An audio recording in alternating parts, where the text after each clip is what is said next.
Hello out there in the void. Phoebe's back, and I am kind of a slacker. That's a bad glare. Let's fix that. There we go. Alrighty. And I've been slacking off for the past couple days. I actually watched my movie today, like 2 days ago, but I've just been busy, tired, or tired and busy, and I haven't gotten around to recording it. So this should have been up probably Monday, Tuesday, but here we are. So, however, this movie, it's always going to be fresh in my mind because I've seen this movie countless times. It's an old favorite. The Evil Dead. Oh, Sam Raimi and Bruce Campbell's debut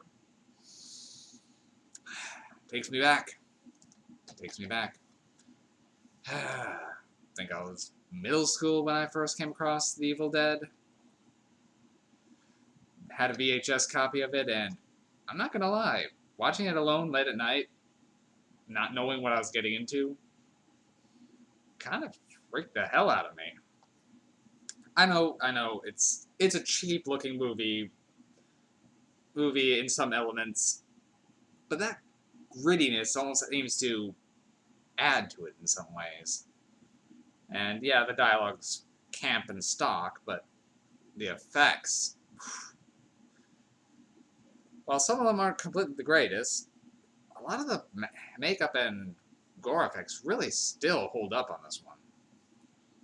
I mean, some of the Dead's gloves, you can see fingers coming through them, but again, it almost adds something. Alright, so The Evil Dead. I always kind of emphasize the Evil Dead, since, oddly enough, this is the only one that actually has a the. Second one's just called Evil Dead 2. The remake's just called Evil Dead. So, and then the TV series is Ash versus Evil Dead. So, The Evil Dead is the original. So, I always just try to hit that the a little bit. So, made in 1979, released in 1982. A movie that everyone by the title always thinks is about the zombies, but no. We've got Kandarian demons. So, in the most traditional cabin in the woods style experience, a group of five. Then 5 friends head up to a cabin in the woods and that they've rented out and then play a tape recorder of an ancient inscription that should not have been spoken out loud, therefore unleashing ancient demons that were lurking in the woods that began to corrupt, possess, and kill them. It's still definitely an intense film, even after all these years, and while some of it is campy to the point of almost being humorous, he doesn't really get into the more comedic aspects till the sequels. Evil Dead 2 being almost a remake with a more comedic angle. Or follow-up, I'll handle Evil Dead 2 when I handle Evil Dead 2. Now, Bruce Campbell's debut role as Ash.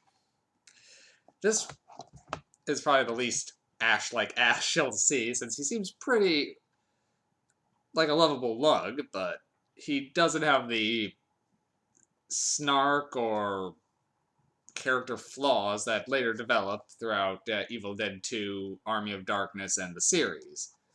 But it's still like the fledgling amounts of it there, kind of almost as if all these dark things just kind of brought that out in him.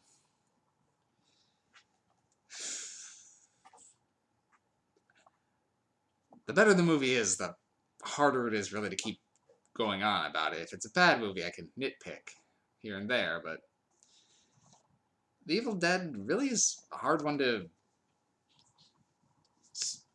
go in that route for. I mean, yes, there's parts that aren't great. I mean, there's one part where you can see, like, there's plenty of points where you can see the cameras or a member of the production staff standing off to the side, but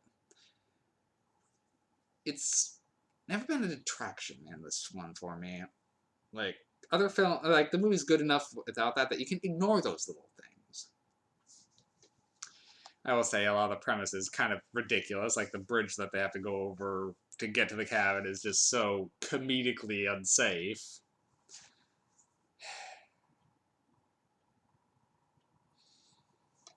So, I suppose I should touch on the one part that is the most awkward in this point, which is the molesting tree, which has been now parodied and referenced in sense, and the movie is kind of infamous for. And at this point, even the creators, I think, have tried to back away from that angle for them. Since, with the exception of the remake, none of the others kind of touch in on that nearly as much, and even the remake really toned down the tree rape.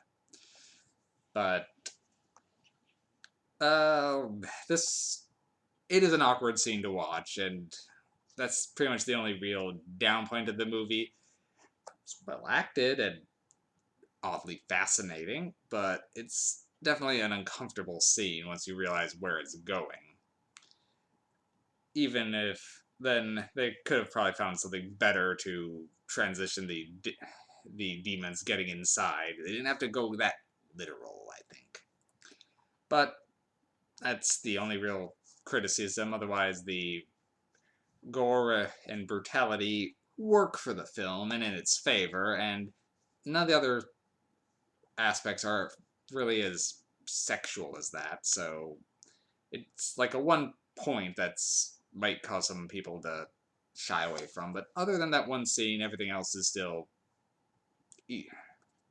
well, I wouldn't say easy enough, because Sam Raimi was trying to make a point to sort of torture his audience with over-the-top gore and gruesomeness.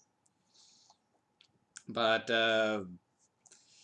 for pretty much Raimi grabbing a few friends and a few people he could hire and just going out to see what he could come up with for a first movie, it is a lot of fun, and I do still recommend it. The Evil Dead's going to be a 5 MacGuffin for me. It's one of those movies I just keep coming back to time and again. The whole series really is worth the revisit. I even have a soft. I did get a soft spot for the TV series as well, and actually just wish it would have kept going. With Bruce Campbell having retired the character of Ash now, though, that does seem to be beyond us, though they haven't ruled out doing other things in the Evil Dead universe, but I look forward to seeing something more. But I don't know what else I can really say. I love the Evil Dead. Who doesn't? I'm sure there are people who don't, but it's a classic. I love this one. Not sure when I'm going to be back, but I've got a few movies I've been meaning to get to that I keep putting off, so I don't think my next one's going to be too bad. I think I'm going to angle into the weird again rather than the terrible, but who knows. I think I'm going weird next time. See ya.